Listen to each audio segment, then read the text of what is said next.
Elves and the Shoemaker by the Brothers Grimm. Hello, this is Natasha, and I'm dropping by with a lovely Christmassy story. As everyone knows, Christmas is the time to give presents to your family and to friends and to anyone who's helped you during the past year. This is a story about a man and his wife who wanted to give a special present to some people who had been helping them. But the only thing was, they had no idea who it was who had been so kind to them. A shoemaker, by no fault of his own, became so poor that at last he had nothing left but enough leather for one pair of shoes. So in the evening he cut the leather into the shape of the shoes, and he left his work on the table to finish in the morning. He lay down quietly in his bed, and before he fell asleep, he asked God to help him. In the morning, just as he was about to sit down to work, he saw the two shoes standing quite finished on his table. He was astounded, and he did not know what to make of it. He took the shoes in his hands to look at them more closely, and he saw that they were so neatly made that there was not one bad stitch in them.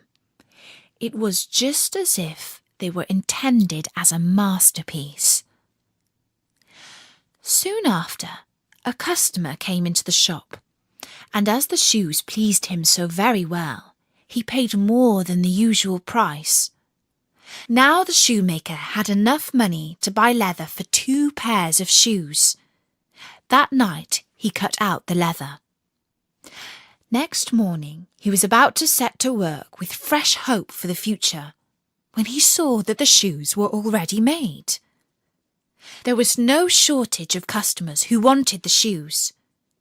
The shoemaker soon had enough to buy leather for 4 pairs of shoes.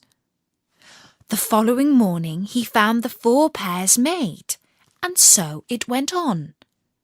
Any leather that he cut out in the evening was finished by the morning. Soon he was no longer poor, and he even became quite rich. Now one evening, not long before Christmas, the man finished cutting out the leather as usual.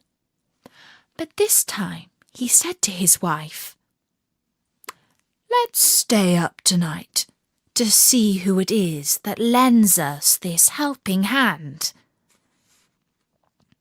The woman liked the idea and lighted a candle, and then they hid themselves in a corner of the room behind some clothes which were hanging up there, and watched. When it was midnight, 2 little elves came into the room, both without any clothes on, and sat down by the shoemaker's table. They took all the work which was cut out before them, and began to stitch and sew and hammer so skillfully and so quickly with their little fingers that the shoemaker could not turn away his eyes for astonishment.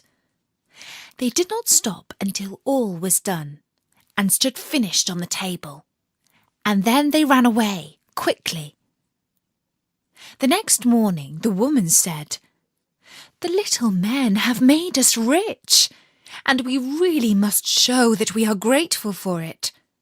They run about so, and have nothing on, and must be cold. I'll tell you what I'll do. I will make them little shirts and coats and vests and trousers, and knit both of them a pair of stockings, and you can help too. Make them 2 little pairs of shoes." The man said, "I shall be very glad to do it." And one night, when everything was ready, they laid their presents all together on the table instead of the cut-out work, then hid themselves to see what the little men would do. At midnight they came bounding in, and wanted to get to work at once.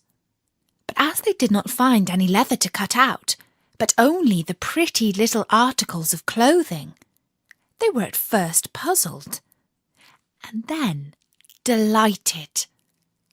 They dressed themselves very quickly, putting the pretty clothes on and singing, "Now we are boys so fine to see, why should we longer cobblers be?"